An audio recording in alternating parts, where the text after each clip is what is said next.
Hi hello ಸ್ಪರ್ಧಾ ಮಿತ್ರರೇ. ಎಲ್ಲರಿಗೂ ಶುಭೋದಯ. ಹೊಸ ವಿಡಿಯೋಕ್ಕೆ ಸ್ವಾಗತ. ಇವತ್ತಿನ ವಿಡಿಯೋದಲ್ಲಿ ನಾವು ಏನಪ್ಪ ಚರ್ಚೆ ಮಾಡ್ತಾಯಿದ್ದೀವಿ ಅಂದರೆ ದೇಶ ಅನ್ನದೇಶ ತತ್ಸಮ ತದ್ಭವ ಪ್ರಕರಣ. ದೇಶ ಪದಗಳು, ಅನ್ಯ ದೇಶ ಪದಗಳು, ತತ್ಸಮ ತದ್ಭವ ಪದಗಳು, ಅದ್ರ ಬಗ್ಗೆ ಇಂಪಾರ್ಟೆಂಟ್ ಆಗಿರುವಂತಹ ಪದಗಳು ಪ್ರತಿಯೊಂದು ಎಕ್ಸಾಂಪಲ್ ಸಮೇತ ನಾವು ಈ ವಿಡಿಯೋದಲ್ಲಿ ತಿಳ್ಕೊಳ್ಳೋಣ. ಈ ಒಂದು ನೋಟ್ಸ್ ಏನಾದರೂ ನಿಮಗೆ ಬೇಕು ಅಂತ ಅಂದರೆ ಡಿಸ್ಕ್ರಿಪ್ಷನ್ ಬಾಕ್ಸ್ನಲ್ಲಿ ನನ್ನ ಟೆಲಿಗ್ರಾಮ್ ಚಾನಲ್ ಲಿಂಕ್ನ ನಾನು ಕೊಟ್ಟಿದ್ದೇನೆ. ದಯವಿಟ್ಟು ಎಲ್ಲರೂ ಟೆಲಿಗ್ರಾಮ್ ಚಾನಲ್ಗೆ ಸೇರ್ಕೊಳ್ಳೋದ್ರ ಮುಖಾಂತರ ಈ ಒಂದು ನೋಟ್ಸ್ನ ನೀವು ಪಡೆದುಕೊಳ್ಬೋದು. ಈ ವಿಡಿಯೋ ಏನಾದರೂ ನಿಮ್ಗೆ ಇಷ್ಟ ಆದರೆ ದಯವಿಟ್ಟು ನಿಮ್ಮ ಫ್ರೆಂಡ್ಸ್ಗೂ ಕೂಡ ಶೇರ್ ಮಾಡಿ. ಯಾವ್ದ್ಯಾವುದು ಯಾರೆಲ್ಲ ಓದ್ಕೊತಿದ್ದಾರೋ ಆ ಒಂದು ಗ್ರೂಪ್ಗಳೆಲ್ಲ ಮಾಡ್ಕೊಂಡಿರ್ತೀರಲ್ಲ ನಿಮ್ಮ ಫ್ರೆಂಡ್ಸ್ಗಳು ಕೂಡ, ಅವರು ಕೂಡ ಶೇರ್ ಮಾಡಿ. ನನ್ನ ಚಾನಲಲ್ಲಿ ವ್ಯೂಸೇ ಸಿಗ್ತಾಯಿಲ್ಲ, ಯಾಕೆ ಅಂತ ಗೊತ್ತಿಲ್ಲ. ನಾನು ವ್ಯೂಸ್ ಸಿಗಲಿ ಬಿಡಲಿ ಅಂತ ನಾನು ಮಾಡ್ತಾಯಿಲ್ಲ, ಬಟ್ ನನಗೂ ಒಂದು ಮೋಟಿವೇಶನ್ನು ಬೇಕಲ್ವ. ನನಗೂ ವೀಡಿಯೋಸು ರೀಚ್ ಆಗ್ತೈತೆ, ಜನಗಳಿಗೆ ಹೆಲ್ಪ್ ಆಗ್ತೈತೆ, ನನ್ನ ವೀಡಿಯೋಸು ರೀಚ್ ಆಗ್ತೈತೆ ಅಂದಾಗೆ ನಾನು ಕೂಡ ಬೇರೆ ಬೇರೆ ವೀಡಿಯೋಗಳು ಡೈಲಿ ವೀಡಿಯೋಸ್ ಹಾಕೋದಕ್ಕೂ ನನಗೂ ಒಂದು ಮೋಟಿವೇಶನ್ ಸಿಗುತ್ತೆ ಅಲ್ವಾ ಫ್ರೆಂಡ್ಸ್. ದಯವಿಟ್ಟು ನಿಮ್ಮ ಫ್ರೆಂಡ್ಸ್ಗಳಿಗೆ, ನಿಮ್ಮ ಫ್ಯಾಮಿಲಿ ಯಾರ್ಯಾರು ಓದ್ತಿದ್ದಾರೋ PDO village accountant group C exams ಅವರೆಲ್ಲರಿಗೂ ಕನ್ನಡ ಎಕ್ಸಾಮ್ಗೆ ಬೇಕಾಗಿರುವಂಥ ಇಂಪಾರ್ಟೆಂಟ್ ಮಾಹಿತಿ ಅಂತ ಅಂದ್ಕೊಂಡಿದ್ದೀನಿ.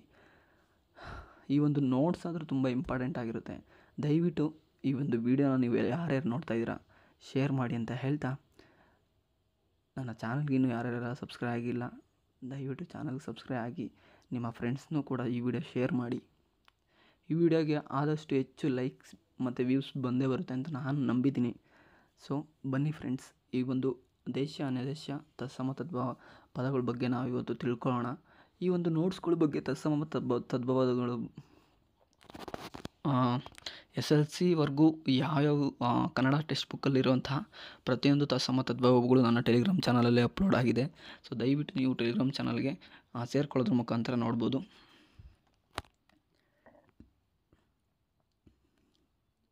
ಯಾವುದೇ ದೇಶದ ಭಾಷೆಯಾಗಲಿ ಅದು ತನ್ನ ಸುತ್ತಮುತ್ತಣ ಬೇರೆ ಬೇರೆ ಭಾಷೆಗಳ ಸಂಬಂಧವನ್ನು ಪಡೆಯುತ್ತಾ ಆಯಾ ಭಾಷೆಯ ಶಬ್ದಗಳನ್ನು ತನ್ನಲ್ಲಿ ಸೇರಿಕೊಂಡು ಬೆಳೆಯುತ್ತದೆ. ನಾವಾಡುವ ಕನ್ನಡ ಭಾಷೆಯಲ್ಲೂ ಈ ತತ್ವಕ್ಕನುಗುಣವಾಗಿ ಅನೇಕ ಶಬ್ದಗಳು ಸೇರಿವೆ. ನಮ್ಮ ಕನ್ನಡ ಶಬ್ದಗಳು ಕೂಡ ಬೇರೆ ಬೇರೆ ಭಾಷೆಗಳಲ್ಲೂ ಸೇರಿವೆ. ಹೌದು, ನಿಮಗೆ ಗೊತ್ತಿದೆಯಲ್ಲ, ದೇಶ ಅನ್ಯ ದೇಶ ಅಂದರೆ ಬೇರೆ ದೇಶದ ಪದಗಳು ಕೂಡ ಕನ್ನಡದಲ್ಲಿ ಕೆಲವೊಂದು ಇದೆ. ಅದು ಮುಂದೆ ನಾವು ತಿಳ್ಕೊಳ್ಳೋಣ, ಯಾವುದು ದೇಶೀಯ ಭಾಷೆ, ಯಾವುದು ಅನ್ಯ ದೇಶ ಭಾಷೆ ಅಂತ. ಇದಾದ್ಮೇಲೆ ನೋಡಿ, ಇಲ್ಲಿ ಬರುತ್ತೆ, ಮೋಟಾರುಗಳಲ್ಲಿ ಜಬರ್ದಸ್ತಿನಿಂದ ಓಡಾಡುವುದೇ ಜೀವನದ ಮುಖ್ಯ ಗುರಿ ಎಲ್ಲವೆಂದು ನಾವು ತಿಳಿಯಬೇಕು. ಈ ಒಂದು ವಾಕ್ಯದಲ್ಲಿ ನಾವು ಯಾವ್ಯಾವ ದೇಶ ಪದ, ಯಾವ್ಯಾವ ಅನ್ಯ ದೇಶ ಪದ ಅಂತ ನಾವು ನೋಡೋಣ. ಮೋಟಾರು ಅನ್ನೋದೇನು? ಮೋಟಾರ್ ಇಂಗ್ಲೀಷ್ ಪದದಿಂದ ಬಂದಿರುವಂಥ ಶಬ್ದ, ಕರೆಕ್ಟಾ? ಜಬರ್ದಸ್ತ್ ಅಂದರೆ ಹಿಂದಿ, ಪೂರಾ ಜಬರ್ದಸ್ತ್ ಅಂತಾರೆ, ಕರೆಕ್ಟಾ? ಜಬರ್ದಸ್ತ್ ಅನ್ನೋದು ಹಿಂದಿ ಭಾಷೆ. ಜೀವನ ಮುಖ್ಯ, ಇದು ಸಂಸ್ಕೃತ ಭಾಷೆಯಿಂದ ಬಂದಿರುವಂಥ ಶಬ್ದ ಅಂತೆ. ನಿಮಗೆ ಇದೆಲ್ಲ ಗೊತ್ತೇ ಇರೋದಿಲ್ಲಲ್ವಾ? ಇದನ್ನ ತುಂಬ ಇಂಪಾರ್ಟೆಂಟಾಗಿ ತಿಳ್ಕೊಬೇಕು ನೀವು, ಯಾಕಂದರೆ ಕ್ವಶನ್ಸು ಬಂದೇ ಬರುತ್ತೆ. ಈ ಒಂದು ಚಾಪ್ಟರಿಂದ 200% ಕ್ವಶನ್ ಬಂದೇ ಬರುತ್ತೆ. ಅದಕ್ಕೋಸ್ಕರ ಕಂಪ್ಲೀಟಾಗಿ ಇಲ್ಲಿ ಕೊಟ್ಟಿರೋಂಥ ಎಕ್ಸಾಂಪಲ್ಸ್ ನೀವು ತಿಳ್ಕೊಂಡ್ರೆ ಆಲ್ಮೋಸ್ಟ್ 90% ತಿಳ್ಕೊಂಡಂಗೆ. ನನ್ನ ಟೆಲಿಗ್ರಾಮ್ ಚಾನಲಲ್ಲೂ ಕೂಡ ಕೆಲವೊಂದು ಎಕ್ಸಾಂಪಲ್ಸ್ ಫೋಟೋ ಹಾಕಿದ್ದೀನಿ, ಹೋಗಿ ನೋಡಿ. ಓಡಾಡು, ಗುರಿ, ನಾವು, ತಿಳಿಯಬೇಕು, ಇವು ಕನ್ನಡ ಭಾಷೆಯಿಂದ ಬಂದಿರುವಂಥ ಶಬ್ದಗಳು. ಗೊತ್ತಾಯ್ತಾ ಫ್ರೆಂಡ್ಸ್? ಮೋಟಾರು ಅನ್ನೋದು ಇಂಗ್ಲೀಷ್ ಭಾಷೆ, ಜಬರ್ದಸ್ತ್ ಅನ್ನೋದು ಹಿಂದಿ ಭಾಷೆ, ಜೀವನ ಮುಖ್ಯ ಅನ್ನೋದು ಸಂಸ್ಕೃತ ಭಾಷೆಯಿಂದ ಬಂದಿರುವಂಥ, ಓಡಾಡು, ಗುರಿ, ನಾವು, ತಿಳಿಯಬೇಕು ಅನ್ನೋದು ಇದಿಷ್ಟು ಕನ್ನಡ ಭಾಷೆ. ಈ ಒಂದು ವಾಕ್ಯದಲ್ಲಿ ಇಂಗ್ಲೀಷ್, ಹಿಂದಿ, ಸಂಸ್ಕೃತ ಭಾಷೆ, ಕನ್ನಡ ಭಾಷೆ 4 ಲ್ಯಾಂಗ್ವೇಜ್ ಇದೆ. 4 ಭಾಷೆಯಿಂದ ಬಂದಿರುವಂಥ ಶಬ್ದಗಳಿದೆ. ನೀವು ತಿಳ್ಕೊಬೇಕು. ಅಲ್ಲಿಗೆ ನಾವು ಡೈಲಿ ಮಾತಾಡೋ ಪ್ರತಿಯೊಂದು ಕನ್ನಡ ಓದುವಂತಹ ಶಬ್ದಗಳು, ವಾಕ್ಯಗಳಲ್ಲಿ ಇನ್ನೆಷ್ಟು ಥರ ಲ್ಯಾಂಗ್ವೇಜ್ ಯೂಸ್ ಮಾಡ್ಬೋದು, ಅದನ್ನೆಲ್ಲ ನಾವು ಐಡೆಂಟಿಫೈ ಮಾಡಬೇಕು ಅಂದರೆ ಈ ಒಂದು ದೇಶ ಅನ್ಯದೇಶ ಪದಗಳನ್ನ ನಾವು ಕಂಪ್ಲೀಟಾಗಿ ತಿಳ್ಕೊಬೇಕು ಫ್ರೆಂಡ್ಸ್. ಅಲ್ಲದೆ ಅಲ್ಲಿ, ಇಂದ, ಇನ್ನ, ಹೀಗೆ, ಉ ಇತ್ಯಾದಿ ಕನ್ನಡ ಪ್ರತ್ಯಯಗಳು ಇಂಗ್ಲೀಷ್, ಹಿಂದಿ ಶಬ್ದಗಳ ಮುಂದೆ ಬಂದು ಅವನ್ನು ಕನ್ನಡ ಶಬ್ದಗಳಾಗಿ ಮಾಡುವವು. ಅಲ್ಲಿ, ಇಂದ, ಇನ್ನ, ಹೀಗೆ, ಉ ಇವೆಲ್ಲ ಕನ್ನಡ ಪ್ರತ್ಯಯಗಳು ಬಂದು ಏನೇನೋ ಇಂಗ್ಲೀಷ್, ಹಿಂದಿ, ಸಂಸ್ಕೃತ ಭಾಷೆಗಳು ಮುಂದೆ ಇಷ್ಟು ಸ್ವರಗಳು ಬಂದು, ಇವಿಷ್ಟು ಭಾಷೆಗಳು ಬಂದು ಕನ್ನಡ ಶಬ್ದಗಳನ್ನ ಅವೆಲ್ಲ ಕನ್ನಡ ಶಬ್ದಗಳನ್ನಾಗಿ ಮಾಡ್ತಾವಂತೆ ಫ್ರೆಂಡ್ಸ್.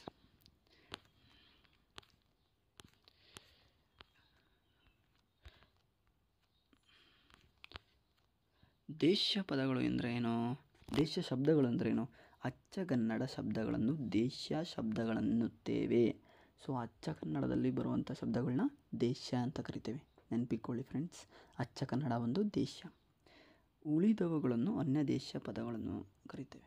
ಸೊ ಅಚ್ಚ ಕನ್ನಡ ಬಿಟ್ಟು ಬೇರೆ ಪದಗಳು ಇರ್ತಾವಲ್ಲ ಅವನ್ನ ಅನ್ಯ ದೇಶ ಪದಗಳು ಇಂದ ಶಬ್ದಗಳು ಎಂದು ಕರಿತೇವೆ. ಸೊ ಅದಾದಮೇಲೆ ಅಲ್ಲದೆ ಸಂಸ್ಕೃತ ಮತ್ತು ಪ್ರಾಕೃತ ಶಬ್ದಗಳನ್ನು ಕನ್ನಡ ಭಾಷೆ ಗುಣಕ್ಕನುವಾಗಿ ಅಲ್ಪ ಸ್ವಲ್ಪ ಬದಲಾವಣೆಗಳಿಂದ ಮತ್ತು ಹೆಚ್ಚಿನ ವ್ಯತ್ಯಾಸಗಳಿಂದ ಮಾರ್ಪಡಿಸಿಕೊಂಡು ಅವಕ್ಕೆ ತದ್ಭವಗಳು ಎಂದು ಹೆಸರಿಟ್ಟಿದ್ದೇವೆ. ಇದಲ್ಲದೆ ಸಂಸ್ಕೃತ ಮತ್ತು ಪ್ರಾಕೃತ ಶಬ್ದಗಳನೇಕವನ್ನು ಕನ್ನಡ ಭಾಷೆಗನುಗುಣವಾಗಿ ಅಲ್ಪ ಸ್ವಲ್ಪ ಬದಲಾವಣೆಗಳಿಂದ ಮತ್ತು ಹೆಚ್ಚಿನ ವ್ಯತ್ಯಾಸಗಳಿಂದ ಮಾರ್ಪಡಿಸಿಕೊಂಡು ಅವಕ್ಕೆ ತದ್ಭವಗಳು ಎಂದು ಹೆಸರಿಟ್ಟಿದ್ದೇವೆ. ತದ್ಭವ ಅಂದರೆ ಗೊತ್ತಾಯ್ತಾ ಫ್ರೆಂಡ್ಸ್? ಸಂಸ್ಕೃತ ಮತ್ತು ಪ್ರಾಕೃತ ಭಾಷೆಯಿಂದ ಬಂದಿರುವಂಥವುಗಳನ್ನ ನಾವು ತದ್ಭವ ಅಂತ ಕರಿತೀವಿ. ಕೆಲವು ಸಂಸ್ಕೃತ ಶಬ್ದಗಳನ್ನು ಯಾವ ವ್ಯತ್ಯಾಸವನ್ನು ಮಾಡದೆ ಅದೇ ಅರ್ಥದಲ್ಲಿ ಉಪಯೋಗಿಸುತ್ತೇವೆ. ಅವನ್ನು ತತ್ಸಮ ಎಂದು ಕರೀತೇವೆ. ತತ್ಸಮ ಅಂದರೆ ಡೈರೆಕ್ಟಾಗಿ ಇರುತ್ತೆ, ಯಾವ ವ್ಯತ್ಯಾಸ ಇರಲ್ಲ. ತದ್ಭವ ಅಂದರೆ ಸಂಸ್ಕೃತ ಪ್ರಾಕೃತಿ ಬದಲಾವಣೆ ಆಗುತ್ತಲ್ಲಿ. ಸಂಸ್ಕೃತ ಅಥವಾ ಪ್ರಾಕೃತ ಭಾಷೆ ಯಾವುದೇ ಇರಲಿ ಅದನ್ನು ಬದಲಾವಣೆ ಮಾಡ್ತೀವಿ. ಸೊ ನಾವು ಮುಂದೆ ಎಕ್ಸಾಂಪಲ್ಸ್ ನೋಡ್ಕೊಂಡಾಗ ಗೊತ್ತಾಗ್ಬಿಡುತ್ತೆ. ಸೊ ತತ್ಸಮ ಅನ್ನೋದು ಡೈರೆಕ್ಟಾಗಿ ಇರುತ್ತೆ ಫ್ರೆಂಡ್ಸ್, ಯಾವ ವ್ಯತ್ಯಾಸ ಇರೋದಿಲ್ಲ ಆ ಒಂದು ಪದದಲ್ಲಿ. ಸಂಸ್ಕೃತ ಶಬ್ದಗಳಲ್ಲಿ ಯಾವ ಒಂದು ವ್ಯತ್ಯಾಸ ಇರೋಲ್ಲ. ಬಟ್ ತದ್ಭವ ಅನ್ನೋದು ವ್ಯತ್ಯಾಸ ಪಡೆದಿರುವಂಥ ಒಂದು ರೂಪ. ಸೊ ಇದಾದಮೇಲೆ ನಾವು ಮುಂದೆ ಕಂಪ್ಲೀಟಾಗಿ ನಾವು ತಿಳ್ಕೊಳ್ಳೋದಾದರೆ ದೇಶ ಅಚ್ಚ ಕನ್ನಡ ಶಬ್ದಗಳು. ಸೊ ಈ ಒಂದು ಇಂಪಾರ್ಟೆಂಟ್ ಆಗಿದೆ ಫ್ರೆಂಡ್ಸ್. ಈ ಒಂದು ಎಕ್ಸಾಂಪಲ್ ನೀವು ಕಂಪ್ಲೀಟಾಗಿ ತಿಳ್ಕೊಳ್ಳಿ. ಮನೆ, ಹೊಲ, ಗದ್ದೆ, ಹಿತ್ತಲು, ಕದ, ಮರ, ಗಿಡ, ನೆಲ, ಆಳು, ತೆಂಕಣ, ಮೂಡಣ, ಪಡುವಣ, ಬಡಗಣ, ತೆವರು, ತಗ್ಗು, ಇಳಿ, ನೇಸರು, ತಿಂಗಳು, ಕಲ್ಲು, ನೆಲ್ಲು, ಹೊಳೆ, ಹೋಗು, ಬರು, ತಿನ್ನು, 1, 2, 100, ಹೆಚ್ಚು, ಕಡಿಮೆ, ಮೆಲ್ಲಗೆ, ಚೆನ್ನಾಗಿ, ತಿಳುವಳಿಕೆ, ನಡವಳಿಕೆ, ನೀರು, ಮೀನು, ಕರು, ಆಕಳು, ತುರು, ನೆರೆ, ಸೇರು, ಕಾರು, ಈರು, ಸಾರು, ಹುಳಿ, ಉರುಳು, ಹುಲ್ಲು, ರಾಗಿ, ಜೋಳ, ಬೆಲ್ಲ, ಎಳ್ಳು, ಎಣ್ಣೆ, ಬೆಣ್ಣೆ, ಎಕ್ಸೆಟ್ರಾ. ಇವಿಷ್ಟು ದೇಶ ಅಚ್ಚ ಕನ್ನಡ ಶಬ್ದಗಳು. ಅನ್ಯ ದೇಶ ಶಬ್ದಗಳಲ್ಲಿ ಸಂಸ್ಕೃತ ಭಾಷೆಯಿಂದ ಬಂದಿರುವಂಥ ಶಬ್ದಗಳನ್ನು ನಾವು ನೋಡೋಣ. ಅನ್ಯ ದೇಶ ಪದಗಳು ಸಂಸ್ಕೃತ ಭಾಷೆಯಿಂದ ಯಾವ್ಯಾವುದು? ಭೂಮಿ, ಪೃಥ್ವಿ, ನದಿ, ಆರ್ಯ, ಅನಾರ್ಯ, ರಾತ್ರಿ, ದಿವಸ, ಸಂಧ್ಯಾ, ಸಂಸ್ಥ, ರಾಮ, ಲಕ್ಷ್ಮಣ, ಭರತ, ಶತ್ರುಘ್ನ, ಮಹಾಭಾರತ, ಕುಮಾರ, ಪಿತೃ, ಮಾತೃ, ಸಹೋದರ, ಸಹೋದರಿ. ಸೊ ಸಂಸ್ಕೃತ ಭಾಷೆ ಅಂದರೆ ಹಿಂದಿನ ಕಾಲದಲ್ಲಿ ನಾವು ಯೋಚನೆ ಮಾಡಬೇಕು. ಸಂಸ್ಕೃತ ಕರೆಕ್ಟು. ಇದೆಲ್ಲ ಕನ್ನಡ ದೇಶ ಪದಗಳಂದರೆ ಅಚ್ಚ ಕನ್ನಡ ಪದಗಳು, ಎಲ್ಲ ಡೈಲಿ ಉಪಯೋಗಿಸುವಂತಹ ಪದಗಳು. ಸಂಸ್ಕೃತ ಅಂದರೆ ಆಗಿನ ಕಾಲದಿಂದನೂ ಬಂದಿರುತ್ತೆ. ದೇವಾಲಯ, ಋಷಿ, ಮುನಿ, ದೇವತಾ.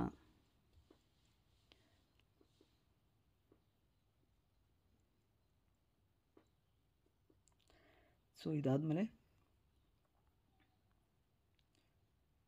ಮುನಿ ಆದಮೇಲೆ ಋಣು, ಋದ, ವೇದ, ಪುರಾಣ, ಶಾಸ್ತ್ರ, ಶಾಸ್ತ್ರಿ, ಆಗಮ, ಇಷ್ಟೊಂದು ಇದೆ ಫ್ರೆಂಡ್ಸ್. ನೀವು ಈ ಒಂದು ನೋಟ್ಸ್ನ ಕಂಪ್ಲೀಟಾಗಿ ಡೌನ್ಲೋಡ್ ಮಾಡಿಕೊಂಡು ಓದ್ಕೊಂಡು ಎಲ್ಲಾದರೂ ಮಾರ್ಕ್ ಮಾಡಿಕೊಂಡ್ರೆ ಸಾಕು.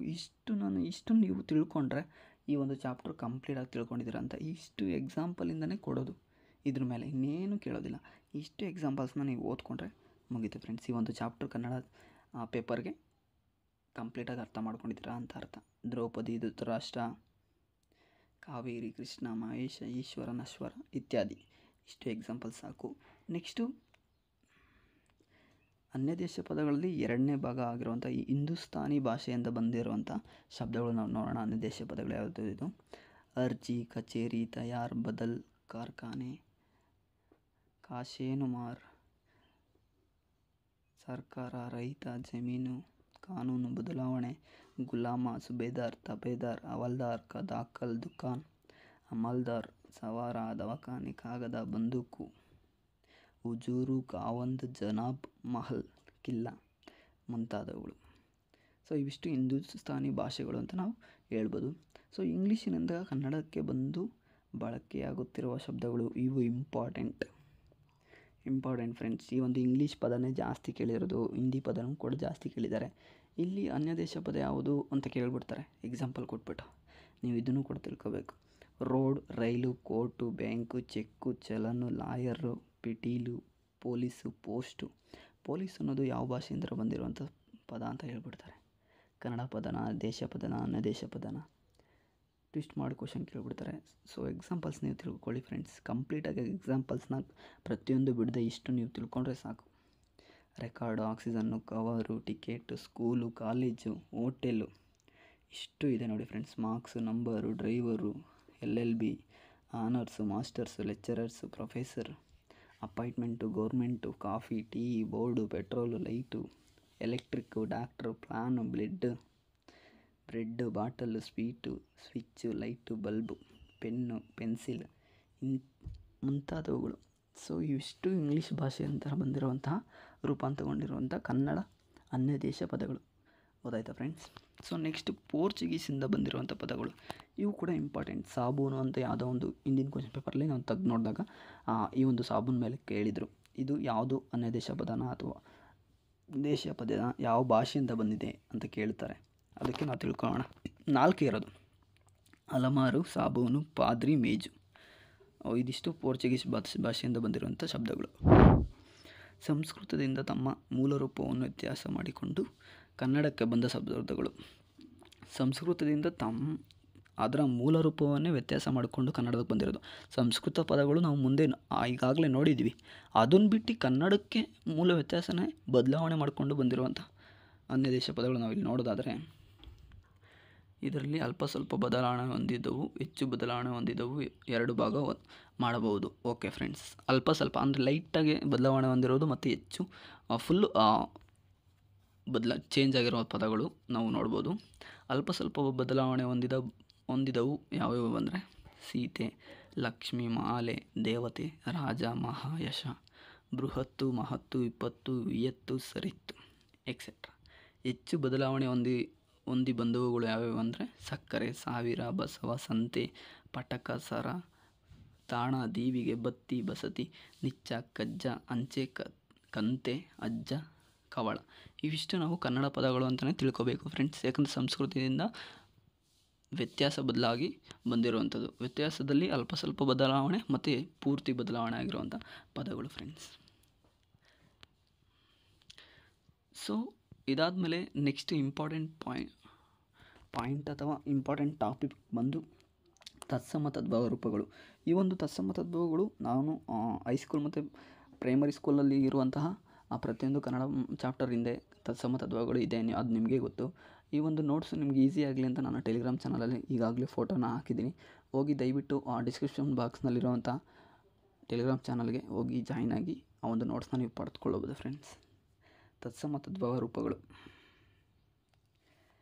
ಸೊ ಇಲ್ಲಿ ನಾವು ಮೀನಿಂಗ್ ನೋಡೋದಾದರೆ, ತತ್ಸಮಗಳು ಅಂದರೆ ಏನು?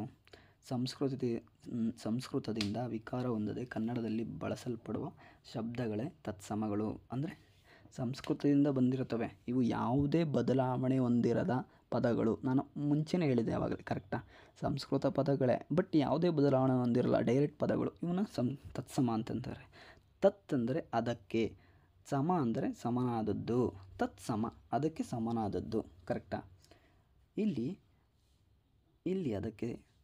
ಅದಕ್ಕೆ ಎಂದರೆ ಸಂಸ್ಕೃತಕ್ಕೆ ಸಮಾನ. ಇಲ್ಲಿ ಅದಕ್ಕೆ ಅಂದರೆ ಯಾವುದಕ್ಕೆ? ಸಂಸ್ಕೃತಕ್ಕೆ ಸಮಾನ ಎಂದು ಅರ್ಥ. ಇವನ್ನು ಕೆಲವರು ಸಮಸಂಸ್ಕೃತಗಳೆಂದು ಕರೆಯುವರು. ಕನ್ನಡಕ್ಕೂ ಸಂಸ್ಕೃತಕ್ಕೂ ಇವು ಸಮಾನ ರೂಪಗಳೆಂದು ತಾತ್ಪರ್ಯ. ಅಲ್ಲದೆ ತದ್ಭವ ಶಬ್ದಗಳು ಸಂಸ್ಕೃತ ರೂಪವನ್ನು ತತ್ಸಮಗಳೆಂದೇ ಕರೆಯುವುದು ರೂಢಿಗೆ ಬಂದಿದೆ. ಅರ್ಥ ಆಯ್ತಾ ಫ್ರೆಂಡ್ಸ್? ಇಲ್ಲಿ ತತ್ಸಮ ಅಂದರೆ ಏನು? ಸಂಸ್ಕೃತಕ್ಕೆ ಸಮಾನ, ಅದಕ್ಕೆ ಸಮಾನ ಆಗಿರುವಂಥ ಪದಗಳು ಅಷ್ಟೇ ಫ್ರೆಂಡ್ಸ್. ಇಲ್ಲಿ ಉದಾಹರಣೆ ನಾವು ನೋಡೋಣ ತತ್ಸಮಕ್ಕೆ. ರಾಮ, ಭೀಮ, ಕಾಮ, ವಸಂತ, ಸೋಮ, ಚಂದ್ರ, ಸೂರ್ಯ, ಗ್ರಹ, ಕರ್ತೃ, ಶತ್ರು, ಸ್ತ್ರೀ, ವನ, ವಧು, ಮಧು, ಕಮಲ, ಭುವನ, ಭವನ, ಶಯನ, ಶ್ರುತಿ, ಸ್ತುತಿ, ಸುದ್ದಿ, ಸಿದ್ಧಿ, ಕವಿ, ಕಾವ್ಯ, ರವಿ, ಗಿರಿ ಇವಿಷ್ಟು ಮುಂತಾದವುಗಳನ್ನ ನೀವು ನೋಡ್ಕೋಬೋದು ಆರಾಮಾಗಿ.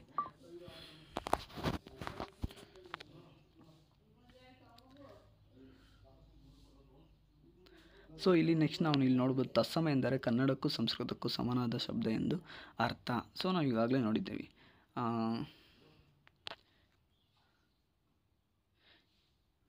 ಸೊ ಇದರಲ್ಲಿ ಇನ್ನೊಂದು ಮೇನ್ ಇಂಪಾರ್ಟೆಂಟ್ ಅಂದರೆ ಕೇಶಿ ರಾಜನ ಸಮಸಂಸ್ಕೃತ ಕರೆದಿದ್ದಾನೆ. ಅಲ್ಪ ಸ್ವಲ್ಪ ವ್ಯತ್ಯಾಸದಿಂದ ಕನ್ನಡಕ್ಕೆ ಬಂದ ಶಬ್ದಗಳನ್ನೆಲ್ಲ ಕೇಶಿ ರಾಜನು ಸಮಸಂಸ್ಕೃತ ಎಂದು ಕರೆದಿದ್ದಾನೆ. ಯಾವುದ್ಯಾವುದು? ಮಾಲಾ ಮಾಲೆ, ಸೀತಾ ಸೀತೆ, ಇದೇನು ಬೇಡ ಫ್ರೆಂಡ್ಸ್. ನೆಕ್ಸ್ಟು ನಾವು ಈಗ ತತ್ಸಮ ಆಯಿತು, ತದ್ಭವನ ನಾವಿದು ನೋಡೋಣ. ಸಂಸ್ಕೃತದಿಂದ ಕನ್ನಡಕ್ಕೆ ಬರುವಾಗ ಅಲ್ಪ ಸ್ವಲ್ಪ ವಿಕಾರವನ್ನಾಗಲಿ ಪೂರ್ಣ ವಿಕಾರವನ್ನಾಗಲಿ ಹೊಂದಿ ಬರುವ ಶಬ್ದಗಳು ತದ್ಭವಗಳೆಂದು ಕರೆಯುವರು. ಸೊ ಸಂಸ್ಕೃತದಿಂದ ಕನ್ನಡಕ್ಕೆ ಬರುವಾಗ ಆ ಒಂದು ತತ್ಸಮ ಶಬ್ದಗಳು ಡೈರೆಕ್ಟಾಗಿ ಬರ್ತವೆ, ಯಾವುದೇ ವಿಕಾರ ಇರಲ್ಲ, ಯಾವುದೇ ಬದಲಾವಣೆ ಇರಲ್ಲ. ಸೊ ತದ್ಭವ ಪದಗಳು ಏನಪ್ಪ ನಿಮಗೆ ಮೈಂಡ್ ಬಂದ್ಬಿಡಬೇಕು. ಸಂಸ್ಕೃತದಿಂದ ಕನ್ನಡಕ್ಕೆ ಬರುವಾಗ ಸ್ವಲ್ಪ ಬದಲಾವಣೆ, ವಿಕಾರ ಅಂದರೆ ಬದಲಾವಣೆ ಅಥವಾ ಪೂರ್ತಿ ಬದಲಾವಣೆ ಆಗಿ ಬರುವಂತಹ ಶಬ್ದಗಳಿಗೆ ತದ್ಭವ ಶಬ್ದಗಳು, ತದ್ಭವ ರೂಪ ಅಂತ ಕರೀತಾರೆ. ತತ್ಸಮ ರೂಪ ಅಂದರೆ ಸಂಸ್ಕೃತದಿಂದ ಡೈರೆಕ್ಟಾಗಿ ಯಾವುದೇ ಬದಲಾವಣೆ ಆಗಲ್ಲ, ಕನ್ನಡಕ್ಕೆ ಬರ್ತವೆ. ಓಕೆನಾ? ಸೊ ಬಟ್ ತದ್ಭವ ಅಂದರೆ ಸಂಸ್ಕೃತದಿಂದ ಕನ್ನಡಕ್ಕೆ ಬರುವಾಗ ಅಲ್ಪ ಸ್ವಲ್ಪ ವಿಕಾರ, ಬದಲಾವಣೆ ಅಥವಾ ಪೂರ್ಣ ಪ್ರಮಾಣದಲ್ಲಿ ಬದಲಾವಣೆ ಆಗಿ ಬರುವಂತಹ ಶಬ್ದಗಳಿಗೆ ತತ್ಸಮ ಶಬ್ದಗಳೆಂದು ಕರೀತಾರೆ. ಇಲ್ಲಿ ತತ್ ಅಂದರೆ ಅದರಿಂದ, ಅದರಿಂದ ಎಂದರೆ ಸಂಸ್ಕೃತದಿಂದ ಭವ, ತದ್ಭವ. ಭವ ಎಂದರೆ ಹುಟ್ಟಿದ ಅಥವಾ ನಿಷ್ಪನ್ನವಾದ ಎಂದರ್ಥ. ಅಂದರೆ ಅದರಿಂದ ಹುಟ್ಟಿದ ಬೇರೆ ಪದ ಹುಟ್ಟಿದ ಭವ ಅಂದರೆ. ಓಕೆನಾ ಫ್ರೆಂಡ್ಸ್? ಅಲ್ಪ ಸ್ವಲ್ಪ ವಿಕಾರ ಹೊಂದಿದ ಶಬ್ದಗಳು ಸಮಸಂಸ್ಕೃತ ಎಂದು ಕರೆಯುವುದು ವಾಡಿಕೆ. ಓಕೆ. ಸೊ ನಾವಿಲ್ಲಿ ಉದಾಹರಣೆ ನೋಡ್ಬೋದು. ಮಾಲೆ, ಸೀತೆ, ಉಮೆ, ವೀಣೆ, ಅಜ್ಜ, ಬಂಜೆ, ಸಿರಿ, ಬಾವಿ, ದನಿ, ಜವಣಿಕೆ, ನಿದ್ದೆ, ಗಂಟೆ, ಜೋಗಿ, ರಾಯ, ಕಿಲಾರ, ಪಟಕ ಮುಂತಾದವುಗಳು ಫ್ರೆಂಡ್ಸ್. ಸೊ ಫ್ರೆಂಡ್ಸ್, ಅದೇ ರೀತಿ ನಾವಿಲ್ಲಿ ಅಲ್ಪ ಸ್ವಲ್ಪ ವ್ಯತ್ಯಾಸ ಹೊಂದಿ ಕನ್ನಡಕ್ಕೆ ಬಂದಿರುವ ಸಂಸ್ಕೃತ ಪದಗಳ ಪಟ್ಟಿ ನೋಡೋಣ. ಸಂಸ್ಕೃತ ರೂಪ, ವ್ಯತ್ಯಾಸ ರೂಪ, ಸಂಸ್ಕೃತ ರೂಪ, ವ್ಯತ್ಯಾಸ ರೂಪ. ನೋಡಿ ನಾವಿಲ್ಲಿ 2 ಥರ ನೋಡ್ಬೋದು. ಸೊ ಕಂಪ್ಲೀಟಾಗಿ ನೀವು ನೋಡ್ಕೊಳ್ಳಿ. ದಯ ಸಂಸ್ಕೃತ ರೂಪ, ವ್ಯತ್ಯಾಸ ರೂಪ ಒಂದು ದಯಿ, ದಯ. ಕರುಣ, ಕರುಣೆ, ಕರುಣ. ನಾರಿ, ನಾರಿ. ನದಿ, ನದಿ. ವಧು, ವಧು. ಸರಯು, ಸರಿಯು. ಉದಾಹರಣೆ, ಉದಾಹರಣೆ. ಎರಡೂ ಕೂಡ ಒಂದೇ ಇದೆ, ನೋಡಿರ್ಬೋದು. ಪ್ರಶ್ನ, ಪ್ರಶ್ನೆ. ಶ್ಯಾಮ, ಶಮೆ. ಭಾಮಿನಿ, ಭಾಮಿನಿ. ಗೌರಿ, ಗೌರಿ. ಗಂಗಾ, ಗಂಗೆ. ಉಮಾ, ಉಮೆ. ಸೊ ಕಂಪ್ಲೀಟಾಗಿ ನೀವು ಅದೆಲ್ಲ ನೋಡ್ಕೋಬೋದು. ಎಕ್ಸಾಂಪಲ್ಸ್ ಕಂಪ್ಲೀಟಾಗಿ ನೀವು ನೋಡ್ಕೊಳ್ಳಿ ಫ್ರೆಂಡ್ಸ್. ಶಬ್ದದ ಕೊನೆಯಲ್ಲಿರುವ ರೂಕಾರವು ಆ, ಅರ ಎಂದು ವ್ಯತ್ಯಾಸಗೊಳ್ಳುವವು. ಕೆಲವು ಏಕಾರಾಂತಗಳು ಆಗುವವು, ಅನಂತರ ಕನ್ನಡ ಪ್ರಕೃತಿಗಳಾಗುವವು. ಕರ್ತೃ, ಕತ್ರ, ಕತ್ತಾರ. ನೇತೃ, ನೇತಾರ. ಸವಿತ್ರ, ಸವಿತಾರ. ಸೊ ಫ್ರೆಂಡ್ಸ್, ಈ ಬುಕ್ಕಿನ ಮುಖ್ಯ ಏನಪ್ಪ ಅಂದರೆ ನಾವು ಹೈಸ್ಕೂಲಲ್ಲಿರೋ ಟೆಕ್ಸ್ಟ್ ಬುಕ್ಕಲ್ಲಿರೋ ತತ್ಸಮ ತದ್ಭವ ನೋಡಿಕೊಂಡ್ರೆ ಸಾಕು ಫ್ರೆಂಡ್ಸ್. ಅವೇ ಹೆಚ್ಚಾಗಿ ಕೇಳೋದು, ಮತ್ತು ಕೆಲವೊಂದು ಸಂಸ್ಕೃತ ಪದಗಳಿಂದ ತತ್ಸಮ ತದ್ಭವ ಕೇಳ್ತಾರೆ. ಸೊ ಇದಿಷ್ಟು ತಿಳ್ಕೊಳ್ಳಿ ಫ್ರೆಂಡ್ಸ್, ಸಾಕಾಗುತ್ತೆ.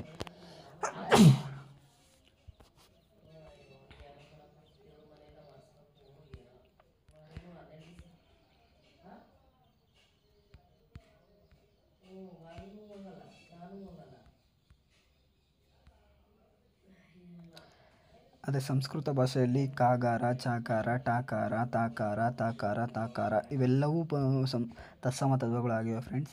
ಇಲ್ಲಿ ಅನೇಕ ವಿಕಾರ ರೂಪ ಅಂದರೆ ಸಂಸ್ಕೃತದಲ್ಲಿ ಬದಲಾವಣೆ ಹೊಂದಿರೋದು ಅಂದರೆ ತತ್ಸಮ ತದ್ಭವಗಳಿಗೆ ಇಲ್ಲಿ ತುಂಬಾ ಎಕ್ಸಾಂಪಲ್ ಕೊಟ್ಟಿದ್ದಾರೆ. ನೀವು ಆರಾಮಾಗಿ ಓದ್ಕೋಬೋದು. ಈ ಒಂದು PDF ನನ್ನ ಟೆಲಿಗ್ರಾಮ್ ಚಾನಲಲ್ಲಿ ಅಪ್ಲೋಡ್ ಮಾಡಿದ್ದೀನಿ. ದಯವಿಟ್ಟು ಹೋಗಿ ಡೌನ್ಲೋಡ್ ಮಾಡ್ಕೊಂಡು ನೋಡ್ಕೊಳ್ಳಿ ಫ್ರೆಂಡ್ಸ್. ನೋಡಿ ತುಂಬಾ ಇದೆ. ನಾನು ಕೂಡ ಕೆಲವೊಂದು ಹೈಸ್ಕೂಲ್ ಬುಕ್ಕಲ್ಲಿರುವಂತಹ ಎಕ್ಸಾಂಪಲ್ಸ್ಗಳನ್ನ ಕೂಡ ಹಾಕಿದ್ದೀನಿ ನನ್ನ ಟೆಲಿಗ್ರಾಮ್ ಚಾನಲ್ಲಿ. ಅವು ಮತ್ತು ಇವನ್ನ ಎರಡೂ ಕೂಡ ನೀವು ಓದ್ಕೊಂಡ್ರೆ ಈಸಿಯಾಗಿ ಅರ್ಥ ಆಗಿಬಿಡುತ್ತೆ. ಸೊ ನಾನು ಹೇಳಿದ್ನಲ್ಲ, ಅವಷ್ಟು ಕೇಳ್ತಾರೆ, ಅವಷ್ಟು ಬಿಟ್ಟರೆ ಹಳಗನ್ನಡ ತತ್ಸಮ ತದ್ಭವಗಳು ಕೇಳ್ತಾರೆ. ಅವನು ಕೂಡ ಇಲ್ಲಿ ಹಾಕಿದ್ದಾರೆ ನೋಡಿ. ಹಳಗನ್ನಡ, ಹೊಸಗನ್ನಡ. ಪಾಲ್, ಹಾಲು. ಪಾವ್, ಹಾವು. ಇವನು ಕೂಡ ಇಂಪಾರ್ಟೆಂಟ್ ಅಷ್ಟೇ ಫ್ರೆಂಡ್ಸ್. ಇದಿಷ್ಟು ಎಕ್ಸಾಂಪಲ್ ಓದ್ಕೊಳ್ಳಿ. ಅಲ್ಲಿಗೆ ಇವತ್ತಿನ ನಾವು ಈ ವಿಡಿಯೋದಲ್ಲಿ ದೇಶ ಅನ್ಯ ದೇಶ ಪದಗಳು ಮತ್ತು ತತ್ಸಮ ಪದಗಳ ಬಗ್ಗೆ ಕಂಪ್ಲೀಟ್ ಎಕ್ಸಾಂಪಲ್ಸ್ ವಿತ್ ನಾವು ತಿಳ್ಕೊಂಡು, ಸೊ ಎಕ್ಸಾಂಪಲ್ ಕೇಳೋದೇ ಇದು ಎಕ್ಸಾಂಪಲ್ಸ್ ಮೇಲೆ. ಸೊ ಅವಷ್ಟು ನಾನು ನಿಮಗೆ ಕೊಟ್ಟಿದ್ದೇನೆ ಅಂತ ಅಂದ್ಕೊತೀನಿ.